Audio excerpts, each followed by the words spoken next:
भारत माता की। भारत माता की। भारत माता की। उत्तर प्रदेश की राज्यपाल आनंदीबेन पटेल, यहां के लोकप्रिय मुख्यमंत्री योगी आदित्यनाथ जी, केंद्रीय मंत्रिमंडल में मेरे वरिष्ठ सहयोगी और लखनऊ के सांसद रक्षा मंत्री राजनाथ सिंह जी, यूपी भाजपा के अध्यक्ष और केंद्र में मंत्रिपरिषद के मेरे साथी श्रीमान पंकज चौधरी जी, प्रदेश सरकार के उप मुख्यमंत्री केशव प्रसाद मौर्य, ब्रजेश पाठक, उपस्थित अन्य मंत्रीगण, जनप्रतिनिधिगण, देवी और सज्जनों, आज लखनऊ की ये भूमि एक नई प्रेरणा की साक्षी बन रही है। इसकी विस्तार से चर्चा करने से पहले मैं देश और दुनिया को क्रिसमस की शुभकामनाएं देता हूं। भारत में भी करोड़ों ईसाई परिवार आज उत्सव मना रहे हैं। क्रिसमस का ये उत्सव सभी के जीवन में खुशियां लाए, ये हम सभी की कामना है। साथियों, 25 दिसंबर का ये दिन देश की दो महान विभूतियों के जन्म का अद्भुत सुयोग लेकर भी आता है। भारत रत्न अटल बिहारी वाजपेयी जी, भारत रत्न महामना मदन मोहन मालवीय जी, इन दोनों महापुरुषों ने भारत की अस्मिता, एकता और गौरव की रक्षा की और राष्ट्र निर्माण में अपनी अमिट छाप छोड़ी। साथियों, आज 25 दिसंबर को ही महाराजा बिजली पासी जी की भी जन्म जयंती है। लखनऊ का प्रसिद्ध बिजली पासी किला यहां से अधिक दूर नहीं है। महाराजा बिजली पासी ने वीरता, सुशासन और समावेश की जो विरासत छोड़ी, उसको हमारे पासी समाज ने गौरव के साथ आगे बढ़ाया है। ये भी संयोग ही है कि अटल जी ने ही वर्ष 2000 में महाराजा बिजली पासी के सम्मान में डाक टिकट जारी किया था। साथियों, आज इस पावन दिन मैं महामना मालवीय जी, अटल जी और महाराजा बिजली पासी को श्रद्धापूर्वक नमन करता हूं, उनका वंदन करता हूं। साथियों, थोड़ी देर पहले मुझे यहां राष्ट्र प्रेरणा स्थल का लोकार्पण करने का सौभाग्य मिला है। ये राष्ट्र प्रेरणा स्थल उस सोच का प्रतीक है जिसने भारत को आत्मसम्मान, एकता और सेवा का मार्ग दिखाया है। डॉक्टर श्यामा प्रसाद मुखर्जी, पंडित दीनदयाल उपाध्याय जी और अटल बिहारी वाजपेयी जी, इनकी विशाल प्रतिमाएं जितनी ऊंची है, इनसे मिलने वाली प्रेरणाएं उससे भी अधिक बुलंद है। अटल जी ने लिखा था, नीरवता से मुखरित मधुबन, परहित अर्पित अपना तनमन, जीवन को शत शत आहुति में जलना होगा, गलना होगा, कदम मिलाकर चलना होगा। ये राष्ट्र प्रेरणा स्थल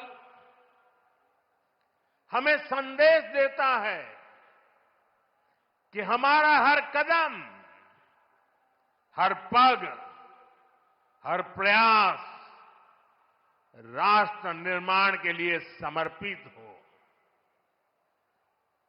सबका प्रयास ही विकसित भारत के संकल्प को सिद्ध करेगा। मैं लखनऊ को, उत्तर प्रदेश को, पूरे देश को इस आधुनिक प्रेरणा स्थली की बधाई देता हूं। और जैसा अभी बताया गया और वीडियो में भी दिखाया गया कि जिस जमीन पर यह प्रेरणा स्थल बना है, उसकी 30 एकड़ से ज्यादा जमीन पर कई दशकों से कूड़े कचरे का पहाड़ जमा हुआ था। पिछले 3 वर्ष में इसे पूरी तरह खत्म किया गया है। इस प्रोजेक्ट से जुड़े सभी श्रमिकों, कारीगरों, योजनाकारों, योगी जी की और उनकी पूरी टीम को भी मैं बहुत बहुत बधाई देता हूं। साथियों, डॉक्टर श्यामा प्रसाद मुखर्जी ने देश को दिशा देने में निर्णायक भूमिका निभाई है। ये डॉक्टर मुखर्जी ही थे जिन्होंने भारत में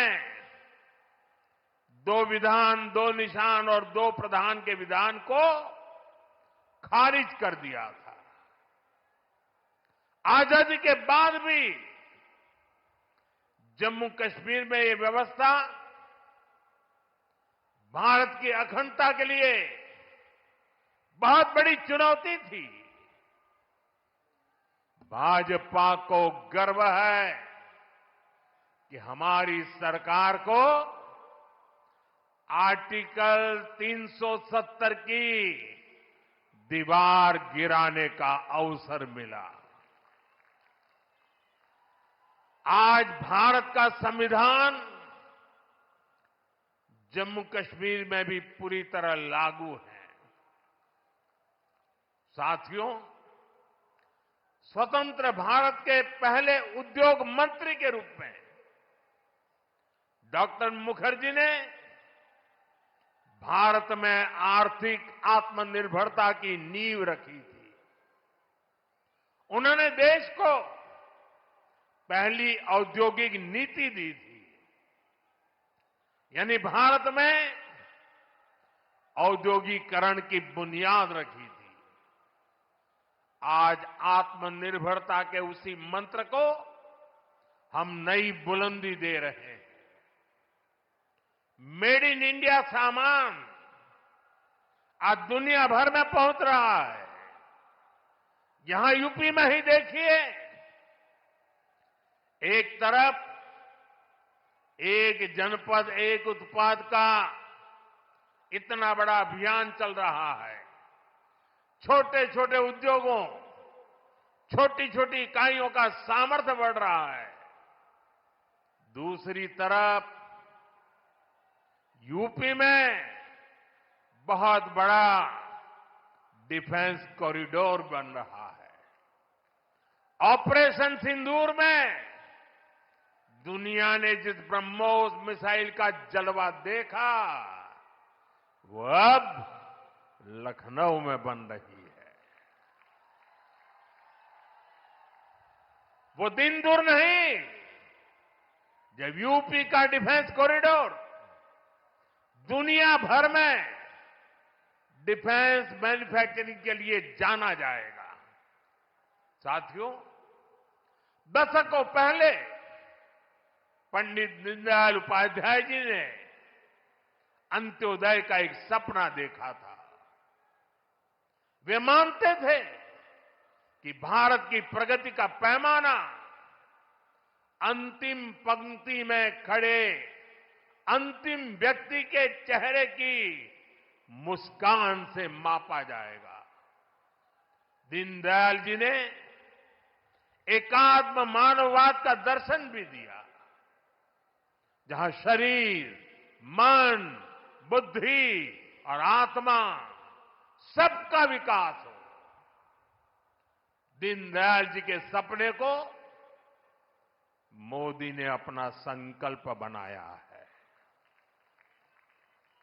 हमने अंत्योदय को सैचुरेशन यानी संतुष्टिकरण का नया विस्तार दिया है। सैचुरेशन यानी हर जरूरतमंद, हर लाभार्थी को सरकार की कल्याणकारी योजनाओं के दायरे में लाने का प्रयास। जब सैचुरेशन की भावना होती है तो भेदभाव नहीं होता, और यही तो सुशासन है, यही सच्चा सामाजिक न्याय है, यही सच्चा सेकुलरिज्म है। आज जब देश के करोड़ों नागरिकों को बिना भेदभाव पहली बार पक्का घर, शौचालय, नल से जल, बिजली और गैस कनेक्शन मिल रहा है, करोड़ों लोगों को पहली बार मुफ्त अनाज और मुफ्त इलाज मिल रहा है, पंक्ति में खड़े अंतिम व्यक्ति तक पहुंचने का प्रयास हो रहा है, तो पंडित दीनदयाल जी के विजन के साथ न्याय हो रहा है। साथियों, बीते दशक में करोड़ों भारतीयों ने गरीबी को परास्त किया है, गरीबी को हराया है। ये इसलिए संभव हुआ क्योंकि भाजपा सरकार ने जो पीछे छूट गया था उसे प्राथमिकता दी, जो अंतिम पंक्ति में था उसे प्राथमिकता दी। साथियों, 2014 से पहले करीब 25 करोड़ देशवासी ऐसे थे जो सरकार की सामाजिक सुरक्षा योजनाओं के दायरे में थे। 25 करोड़। आज करीब 95 करोड़ भारतवासी इस सुरक्षा कवच के दायरे में है। उत्तर प्रदेश में भी बड़ी संख्या में लोगों को इसका लाभ मिला है। मैं आपको एक और उदाहरण देता हूं। जैसे बैंक खाते सिर्फ कुछ ही लोगों के होते थे, वैसे ही बीमा भी कुछ ही संपन्न लोगों तक सीमित था। हमारी सरकार ने अंतिम व्यक्ति तक बीमा सुरक्षा पहुंचाने का बीड़ा उठाया। इसके लिए प्रधानमंत्री जीवन ज्योति बीमा योजना बनाई। इससे मामूली प्रीमियम पर 2 लाख रुपए का बीमा सुनिश्चित हुआ। आज इस स्कीम से 25 करोड़ से ज्यादा गरीब जुड़े हैं। इसी तरह दुर्घटना बीमा के लिए प्रधानमंत्री सुरक्षा बीमा योजना चल रही है। इससे भी करीब 55 करोड़ गरीब जुड़े हैं। ये वो गरीब देशवासी हैं जो पहले बीमा के बारे में सोच भी नहीं पाते थे। साथियों, आपको जानकर के हैरानी होगी, इन योजनाओं से करीब करीब 25,000 करोड़ रुपए का क्लेम इन छोटे छोटे परिवार के छोटे छोटे जिंदगी के गुजारे करने वाले मेरे सामान्य गरीब परिवारों तक 25,000 करोड़ रुपया का लाभ पहुंचा है। यानी संकट के समय ये पैसा गरीब परिवारों के काम आया है। साथियों, आज अटल जी की जयंती का ये दिन सुशासन के उत्सव का भी दिन है। लंबे समय तक देश में गरीबी हटाओ जैसे नारों को ही गवर्नेंस मान लिया गया था, लेकिन अटल जी ने सही मायने में सुशासन को जमीन पर उतारा। आज डिजिटल पहचान की इतनी चर्चा होती है, इसकी नींव बनाने का काम अटल जी की सरकार ने ही किया था। उस समय जिस विशेष कार्ड के लिए काम शुरू हुआ था, जो आज आधार के रूप में विश्वविख्यात हो चुका है, भारत में टेलीकॉम क्रांति को गति देने का श्रेय भी अटल जी को ही जाता है। उनकी सरकार ने जो टेलीकॉम नीति बनाई, उससे घर घर तक फोन और इंटरनेट पहुंचना आसान हुआ और आज भारत दुनिया में सबसे अधिक मोबाइल और इंटरनेट यूजर वाले देशों में से एक है। साथियों, आज अटल जी जहां होंगे, इस बात से प्रसन्न होंगे कि बीते 11 वर्षों में भारत दुनिया का दूसरा बड़ा मोबाइल फोन निर्माता बन गया है। और जिस यूपी से वे सांसद रहे, वो यूपी आज भारत का नंबर 1 मोबाइल मैन्युफैक्चरिंग राज्य बना है। साथियों, कनेक्टिविटी को लेकर अटल जी के विजन ने 21वीं सदी के भारत को शुरुआती मजबूती दी। अटल जी की सरकार के समय ही गांव गांव तक सड़कें पहुंचाने का अभियान शुरू किया गया था।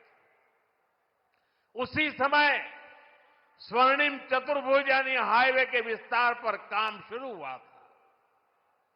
साथियों, साल 2000 के बाद से प्रधानमंत्री ग्रामीण सड़क योजना के तहत अब तक करीब 8 लाख किलोमीटर सड़कें गांवों में बनी है और इनमें से करीब 4 लाख किलोमीटर ग्रामीण सड़कें पिछले 10-11 साल में बनी है।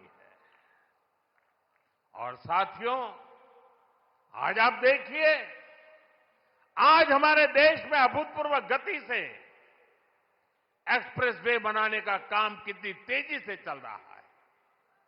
हमारा यूपी भी एक्सप्रेसवे स्टेट के रूप में अपनी पहचान बना रहा है। वो अटल जी ही थे जिन्होंने दिल्ली में मेट्रो की शुरुआत की थी। आज देश के 20 से ज्यादा शहरों में मेट्रो नेटवर्क लाखों लोगों का जीवन आसान बना रहा है। भाजपा एनडीए सरकार ने सुशासन की जो विरासत बनाई है, उसे आज भाजपा की केंद्र और राज्य की सरकारें नए आयाम, नया विस्तार दे रही है। साथियों, डॉक्टर मुखर्जी, पंडित दीनदयाल जी, अटल जी, इन 3 महापुरुषों की प्रेरणा, उनके विजनरी कार्य, ये विशाल प्रतिभाएं विकसित भारत का बहुत बड़ा आधार है। आज इनकी प्रतिभाएं हमें नई ऊर्जा से भर रही है। लेकिन हमें यह नहीं भूलना है कि आजादी के बाद भारत में हुए हर अच्छे काम को कैसे एक ही परिवार से जोड़ने की प्रवृत्ति पनपी। किताबें हो, सरकारी योजनाएं हो, सरकारी संस्थान हो, गली, सड़क, चौराहे हो, एक ही परिवार का गौरवगान, एक ही परिवार के नाम, उनकी ही मूर्तियां, यही सब चला।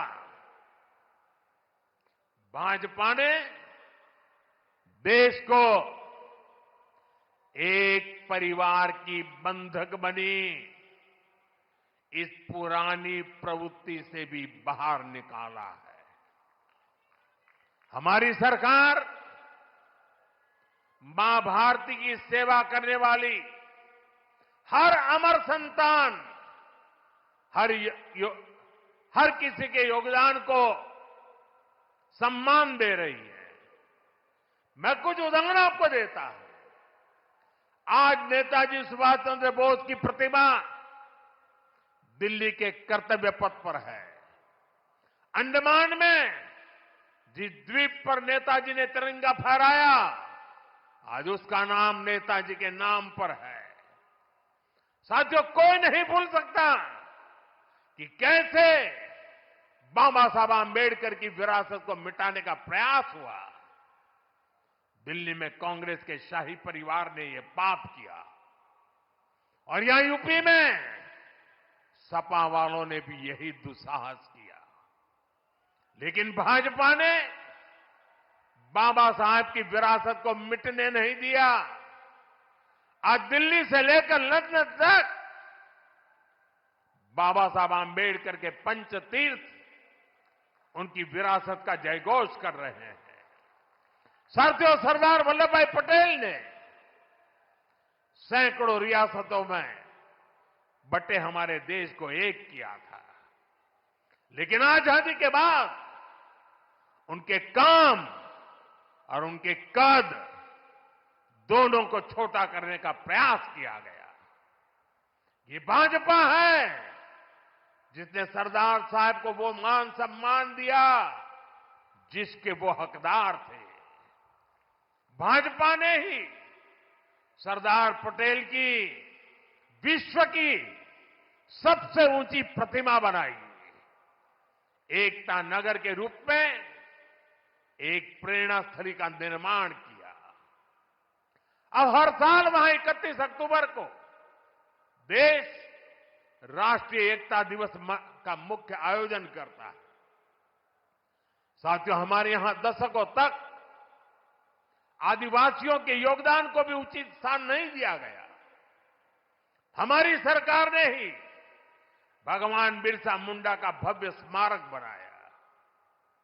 अभी कुछ सप्ताह पहले ही छत्तीसगढ़ में शहीद वीर नारायण सिंह आदिवासी म्यूजियम का लोकार्पण हुआ है। साथियों, देश भर में ऐसे अनेक उदाहरण हैं। यही उत्तर प्रदेश में ही देखें तो महाराजा सुहेलदेव का स्मारक तब बना जब भाजपा सरकार बनी। यहां निषाद राज और प्रभु श्री राम की मिलन स्थली को अब जाकर के मान सम्मान मिला। राजा महेंद्र प्रताप सिंह से लेकर चौरी चौरा के शहीदों तक मां भारती के सपूतों के योगदान को भाजपा सरकार ने ही पूरी श्रद्धा और विनम्रता से याद किया। साथियों, परिवारवाद की राजनीति की एक विशिष्ट पहचान होती है। यह असुरक्षा से भरी हुई होती है। इसलिए परिवारवादियों के लिए दूसरों की लकीर छोटी करना मजबूरी हो जाता है, ताकि उनके परिवार का कद बड़ा दिखे और उनकी दुकान चलती रहे। इसी सोच ने भारत में राजनीतिक छुआछूत का चलन शुरू किया। आप सोचिए, आजाद भारत में अनेक प्रधानमंत्री हुए, लेकिन राजधानी दिल्ली में जो म्यूजियम था उसमें अनेक पूर्व प्रधानमंत्रियों को नजरअंदाज किया गया। इस स्थिति को भी भाजपा ने, एनडीए ने ही बदला है। आज आप दिल्ली जाते हैं तो भव्य प्रधानमंत्री संग्रहालय आपका स्वागत करता है। वहां आजाद भारत के हर प्रधानमंत्री, चाहे कार्यकाल कितना भी छोटा रहा हो, सबको उचित सम्मान और स्थान दिया गया है। साथियों, कांग्रेस और उसके सहयोगियों ने राजनीतिक रूप से भाजपा को हमेशा अछूत बनाए रखा, लेकिन भाजपा के संस्कार हमें सबका सम्मान करना सिखाते हैं। बीते 11 वर्षों में भाजपा सरकार के दौरान, एनडीए सरकार के दौरान नरसिम्हा राव जी और प्रणब बाबू को भारत रत्न दिया गया है। ये हमारी सरकार है जिसने मुलायम सिंह यादव जी और तरुण गोगोई जी जैसे अनेक नेताओं को राष्ट्रीय पुरस्कारों से सम्मानित किया है। कांग्रेस से, यहां समाजवादी पार्टी से कोई भी ऐसी उम्मीद तक नहीं कर सकता। इन लोगों के राज में तो भाजपा के नेताओं को सिर्फ अपमान ही मिलता था। साथियों, भाजपा की डबल इंजन सरकार का बहुत अधिक फायदा उत्तर प्रदेश को हो रहा है। उत्तर प्रदेश 21वीं सदी के भारत में अपनी एक अलग पहचान बना रहा है और मेरा सौभाग्य है कि मैं यूपी से सांसद हूं। आज मैं बहुत गर्व से कह सकता हूं कि उत्तर प्रदेश के मेहनतकश लोग एक नया भविष्य लिख रहे हैं। कभी यूपी की चर्चा खराब कानून व्यवस्था को लेकर होती थी, आज यूपी की चर्चा विकास के लिए होती है। आज यूपी देश के पर्यटन मानचित्र पर तेजी से उभर रहा है। अयोध्या में भव्य राम मंदिर, काशी विश्वनाथ धाम, ये दुनिया में यूपी की नई पहचान के प्रतीक बन रहे हैं। और राष्ट्र प्रेरणा स्थल जैसे आधुनिक निर्माण उत्तर प्रदेश की नई छवि को और अधिक रोशन बनाते हैं। साथियों, हमारा उत्तर प्रदेश सुशासन, समृद्धि, सच्चे सामाजिक न्याय के मॉडल के रूप में और बुलंदी हासिल करे, इसी कामना के साथ आप सभी को फिर से राष्ट्र प्रेरणा स्थल की बधाई। मैं कहूंगा डॉक्टर श्यामा प्रसाद मुखर्जी, आप कहेंगे अमर रहे, अमर रहे। मैं कहूं पंडित दीनदयाल उपाध्याय जी, आप कहें अमर रहे, अमर रहे। मैं कहूं अटल बिहारी वाजपेयी जी, आप कहें अमर रहे, अमर रहे। पंडित श्यामा प्रसाद मुखर्जी, श्यामा प्रसाद मुखर्जी, श्यामा प्रसाद मुखर्जी, पंडित दीनदयाल जी, पंडित दीनदयाल जी, पंडित दीनदयाल जी, अटल बिहारी वाजपेयी जी, अटल बिहारी वाजपेयी जी, अटल बिहारी वाजपेयी जी, भारत माता की वंदे वंदे। बहुत बहुत धन्यवाद।